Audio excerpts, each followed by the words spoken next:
Hi, I wanted to talk about a couple of books that I'm reading.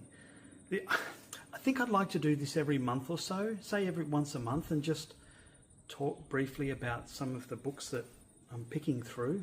I'm always reading heaps, but I rarely finish books. Anyway, I'm reading a lot, and at the moment I've got 4 that I'm really into, and I'll probably finish these, strange as it seems. So I thought I might just whip through these. I'd be really interested if other people are reading these, or maybe if you're reading something else. I could talk for ages about this. So if anyone's interested, or you've got these, or you've read them, or whatever, I'd love to chat about it. Anyway, I'm just going to go through them. This one, Ian McEwen wrote Amsterdam, and this won a Booker Prize. And I've read it once before, and I didn't really like it.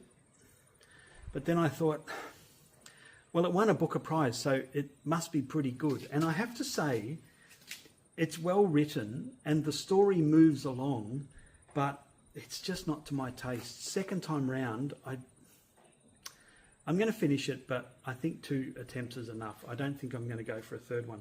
I've got other books by Ian McEwen that I quite like. This one just hasn't hit it for me, but, you know, it's a very good book, just not to my taste. So if you've read it, if you haven't read it and you want to, do. It's a good book, but I don't like it. Anyone who knows me knows that I love Charles Dickens. He's my favourite author, and he's just one of those figures that has helped shape my values and the way I think and my opinions on a lot of things. Dickens is my first great political hero and one of the great social reformers, and I've got lots of books, and I can say lots about Charles Dickens and about why he's so important to me. This book is a biography of his by Una Pope-Hennessy. It's written in 1945. It might be pretty hard to find. I doubt that it's in print, but it's a product of its time. I really like it, and I'm enjoying it because the language is very different to what we would expect now. Like, here's a simple example. The author describes his first wife, Cathy, as a plump, plain woman with plain friends. Now, I don't excuse that, and I don't talk like that, and I don't think like that. But to read it is quite, I'm not going to say confronting, but it's interesting because it's a product of its time. It's a great book, very easy to read. Yeah, some of the language is a bit dated, but what I do like about it is that the author talks about Dickens as a man who's recently died, like in the last 50 years prior. So he's still quite fresh in the collective memory of people. We look at him now, and he was born 200 years ago and he died 150 years ago. So we don't think about him with that same urgency or same intensity because he's not as recent. I don't know if that makes sense. This is a good book. This is probably one of the more enjoyable biographies of his that I've read. I've read a couple, and I've got a couple to go. Pope-Hennessy, 1945. If you can get hold of a copy of that and you're interested, well worth it. Yeah, I like it. Dumas' Count of Monte Cristo. I picked this up from a guy on TikTok who's a prolific reader and talks about books a lot. I really like it. It's a fantastic story, very easy to get into. It's quite long, and this guy on TikTok says it's like his favourite book of all time. It's not my favourite. It's very, very good. It's multi-layered, it's textured, it's got characters that come and go, but they're all intertwined and they all come to a point, which I really like. There's a lot of depth to the book. The thing about it is that he wrote it over a long period of time, and so, as you would expect, it ebbs and flows.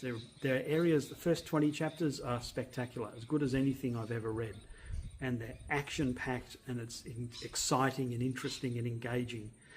The bit that I'm in now, the mid-chapters, say 50 to 70, are a little bit tedious, and perhaps that's just because that was the period of time that he was writing in. And he's talking about, friends and family in Italy and France. It's not quite as interesting, but it's important to the story.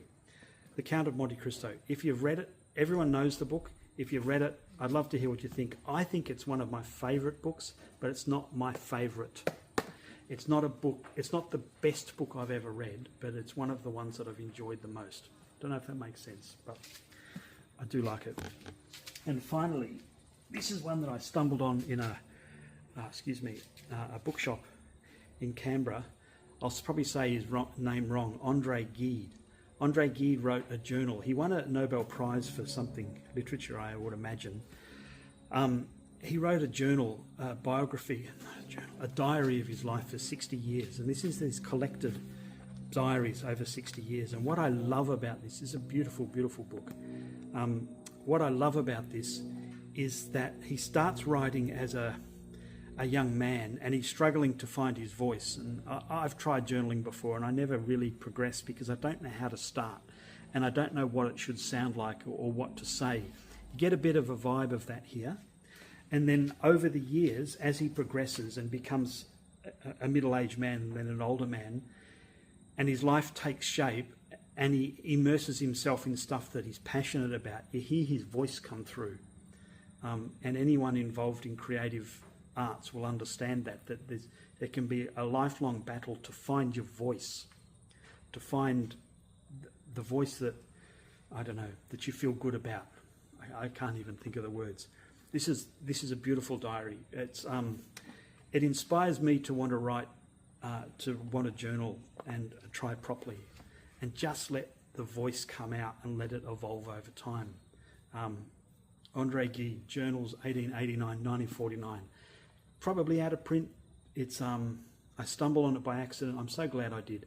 And I think this is one of those books that I'll keep and just dip in and out of more than once.